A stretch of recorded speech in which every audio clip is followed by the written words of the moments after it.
यह कथा भगवान शिव ने पार्वती जी को श्रवण करवाई थी। उस समय सुखदेव जी से सुन लिया। इस प्रकार भगवान श्री कृष्ण और राधा जी, एक बार भगवान श्री कृष्ण और राधा जी गोलोक धाम में विराजे थे और कलिकाल के लोगों को भ्रमित तथा दुखित देखकर व्याकुलित हो गए। सुखदेव जी ने, जो कि राधा रानी के परम प्रिय थे, उन्होंने सुखदेव से कहा, पुत्र सुख, तुम धरती पर जाकर वहां के लोगों को जो हमसे विमुख हो गए हैं उन्हें हमारे सम्मुख कर भक्ति के पथ पर लगाओ और उनके दुखों को दूर करो। तब सुखदेव जी ने कहा, देवी, संसार तो माया से भरा तथा घिरा है, मैं वहां नहीं जा सकता, अन्यथा मैं कहीं अपने आपके पद से च्युत न हो जाऊं, मुझे क्षमा करिए। तब राधा जी ने कहा, पुत्र, मैं तुमको वचन देती हूँ, संसार की माया का प्रभाव तुम पर नहीं होगा, जाओ, आज्ञा का पालन करो। उनकी आज्ञा श्रद्धार करके सुखदेव जी एक पर्वत पर सुख जोड़े कि यहाँ अंडे के रूप प्रकट हुए, किंतु सर्द हवाओं के चलने से वह अंडा फूट गया। यह देखकर और अंडे को मृत जानकर वह सुख जोड़ा वहां से चला गया। इधर राधा रानी ने सुखदेव के प्राकट्य का साधन व्यवस्थित करने के लिए नारद जी को यह कार्य सौंपा और कहा, देवर्षि, आप भगवान शिव के मुख से उस दिव्य कथा को प्रकट कराइए जिसके श्रवण कर मनुष्य या अन्य कोई मृत्यु बंधन से छूट जाता है। यह कार्य करने में सिर्फ आप ही समर्थ हैं। नारद जी जो आज्ञा कहकर सीधे कैलाश पर आए, उस समय भगवान शिव ध्यान अवस्था में थे। नारद सीधे माता पार्वती के पास पहुंचे और प्रणाम करके बोलने लगे। पार्वती जी बोली, आइए, भगवान बड़ी कृपा की जो आज दर्शन दिए, बहुत दिवस हो गए आपके दर्शन किए, आजकल कहाँ रहते हैं आप? नारद जी ने कहा, क्या बताएं देवी, हमने आजकल सब जगह आना जाना बंद कर दिया है। पार्वती जी ने कहा, क्यों? नारद जी ने बोला, वह इसलिए क्योंकि आजकल लोग एक दूसरे से सच्चा प्रेम नहीं करते, बस सभी स्वार्थी हो गए हैं, अपने मतलब से एक दूसरे को प्रेम करते हैं। जहाँ सच्चा प्रेम नहीं है वहाँ नारद जी नहीं जाते। पार्वती जी बोली, प्रभु, आपकी बात बिल्कुल सत्य है, संसार का तो पता नहीं, किंतु मेरे और भगवान के बीच ऐसा नहीं है, हमारा प्रेम स्वार्थ का नहीं है, ना ही हमारे मध्य कोई स्वभाव है। प्रभु, तुम मुझसे सच्चा प्रेम करते हैं, अपना गुरु मंत्र भी उन्हें मुझे बता रखा है, ध्यान में भी जो दर्शन करते हो सबसे पहले आकर मुझे बताते हैं, तो हुआ ना सच्चा प्रेम? नारद जी बोले, हाँ देवी, हम जानते हैं, तभी तो यहाँ आए। अच्छा देवी जी, एक बात बताइए, हमने तो आज तक जाना नहीं और प्रभु से पूछने की हिम्मत नहीं हुई, किंतु आप तो उनका हर राज जानती हैं, यह भी जानती होंगी कि प्रभु जो हर समय गले में मुंडों की माला पहने रहते हैं, उनमें मुंड किसके हैं? यह बात आज तक मेरी समझ में नहीं आई। अब आप बताओ। बस ये सुनना था कि पार्वती जी शांत हो गई और आश्चर्य दृष्टि से नारद की ओर देखती रह गई और सोचने लगी कि जो बात आज तक मेरी बुद्धि में नहीं आई वह नारद जी कब से जानना चाहते थे।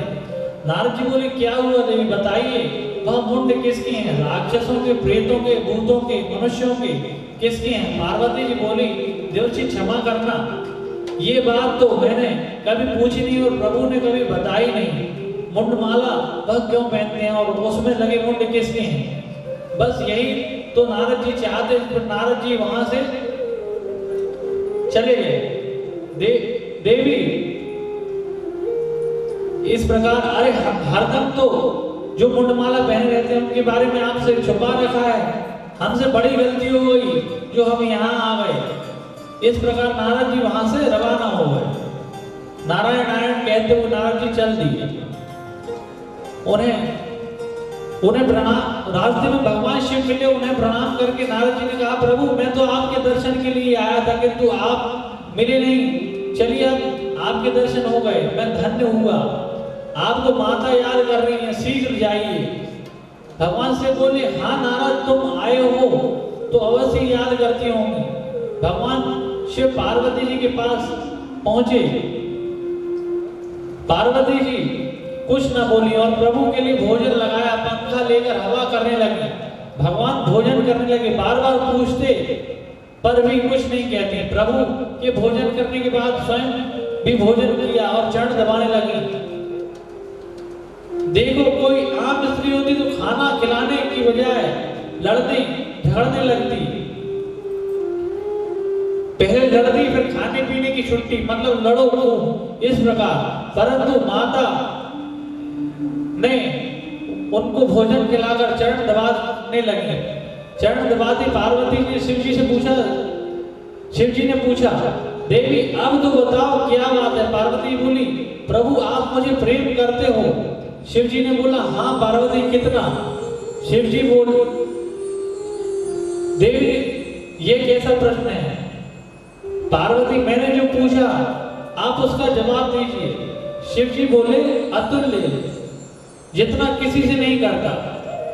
पार्वती बोली, झूठ बोलते हो आप, जितने आपने मुझे आज तक नहीं बताया कि गले में जो मुंडों की माला पहने धारण किए रहते हैं वह किसके हैं।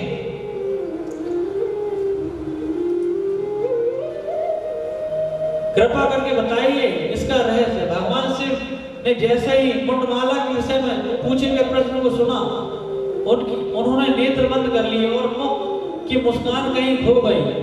धीर गंभीर उस अवस्था में बंद नेत्रों के अंदर से न जाने कहां से अश्रु बिंदु निकलकर प्रभु के कपोलों में लगता हुआ जैसे नीचे गिरा। भगवती ने उसे अपनी हथेली पर ही रोक लिया और अपनी मांग में सजाकर पुनः बोली, प्रभु ऐसी क्या बात है, आपकी आंखों से यह आंसू गिरा।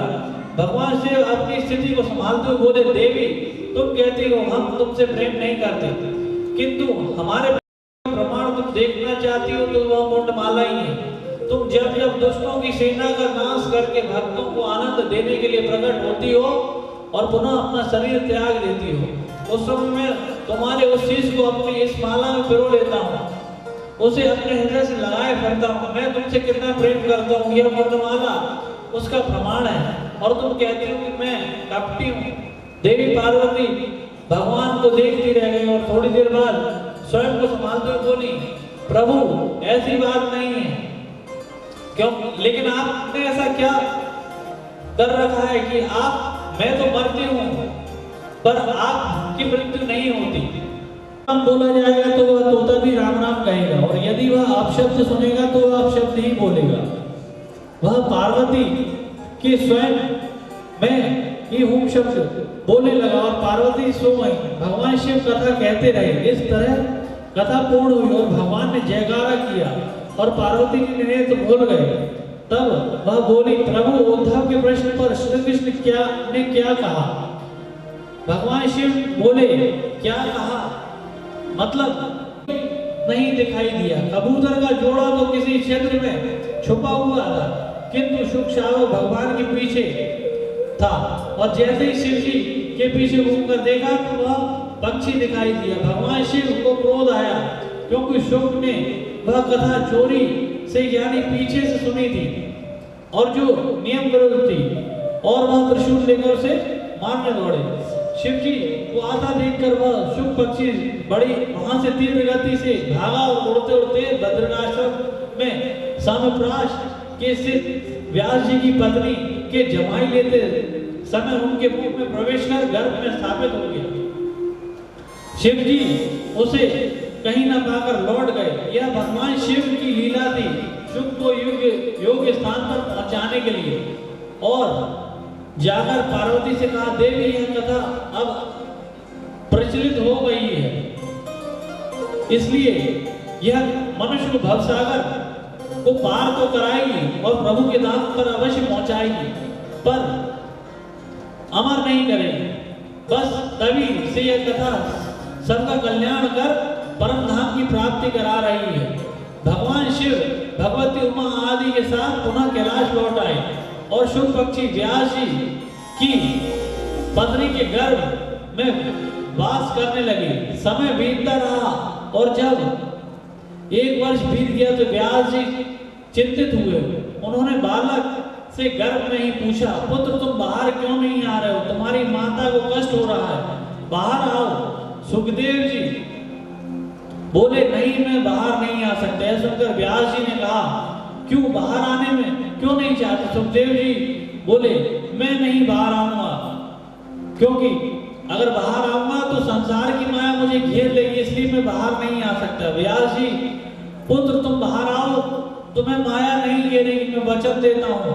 व्यास जी बोले, पुत्र पिता, सुखदेव जी बोले, पिताजी आप तो स्वयं माया के पास में बंधे हैं, आपकी बात कैसे मानूं? व्यास जी, तो फिर किसकी बात मानोगे? सुखदेव जी बोले, यदि स्वयं मायापति आकर कह देंगे तो मान लूंगा। तब व्यास जी ने भगवान नारायण से प्रार्थना की और उन्होंने सुखदेव जी को विश्वास दिलाया और कहा, सुख बाहर आ जाओ, मैं वचन देता हूं, मेरी माया तुमको नहीं घेरेगी, तुम्हें सर्वथा माया से मुक्त रहोगे।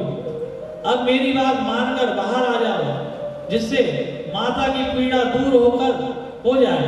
यह कहकर भगवान अंतर्धान हो गए और तब तक 12 वर्ष बीत गए। फिर उसी अवस्था को अनुरूप सुखदेव जी प्रकट हुए, फिर माता पिता को प्रणाम करके सीधे वन को चल दिए।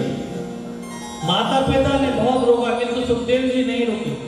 व्यास जी बिना संयुक्त होकर पीछे पीछे भागने के लगे और बोले, हाँ पुत्र रुको तो सही, अभी तो तुम्हारे नेत्र पर देखा भी नहीं पाए, अभी तो तुम्हारे संस्कार भी नहीं हुए। किंतु सुखदेव जी नहीं रुके। मार्ग में कुछ युवतियां सरोवर में स्नान कर रही थी। सुखदेव जी वहां से निकले तो वह नहाती रही, किंतु जैसे ही वह व्यास जी उधर से निकले तो स्वयं को वस्त्रों की ओट में छुपा लिया। यह देखकर व्यास जी बोले, पुत्रियों, मेरे पुत्र जो अभी यहाँ से निकला है, उस तरुण को देखकर तुम्हें कुछ नहीं छिपी और मुझे बूढ़े को देखकर छिप रही हो। तब वो बोली, हे देव, आपका वह पुत्र तो माया मुक्त और देह अभिमान से मुक्त है, किंतु आप तो माया में पड़े हुए हैं, बस यही कारण है। उसे नहीं पता कि कौन स्त्री है और कौन पुरुष है, किंतु आप सब जानते हैं, यही कारण है हमें छिपना पड़ा। व्यास जी पुनः पुत्र के पीछे भागने लगे। उनकी इस दिशा को देखकर वृक्षों ने कहा, हे देव, आप क्यों अपने पुत्र को रोक रहे हैं? वह ईश्वर भक्ति के लिए वन जा रहा है। संस्कार तो उसके होते हैं जिसमें कोई विकार हो, और जिसमें कोई विकार ही नहीं हो उसके संस्कार की क्या आवश्यकता? आप लौट जाइए, उसे भगवत प्राप्ति का साधन करने दीजिए।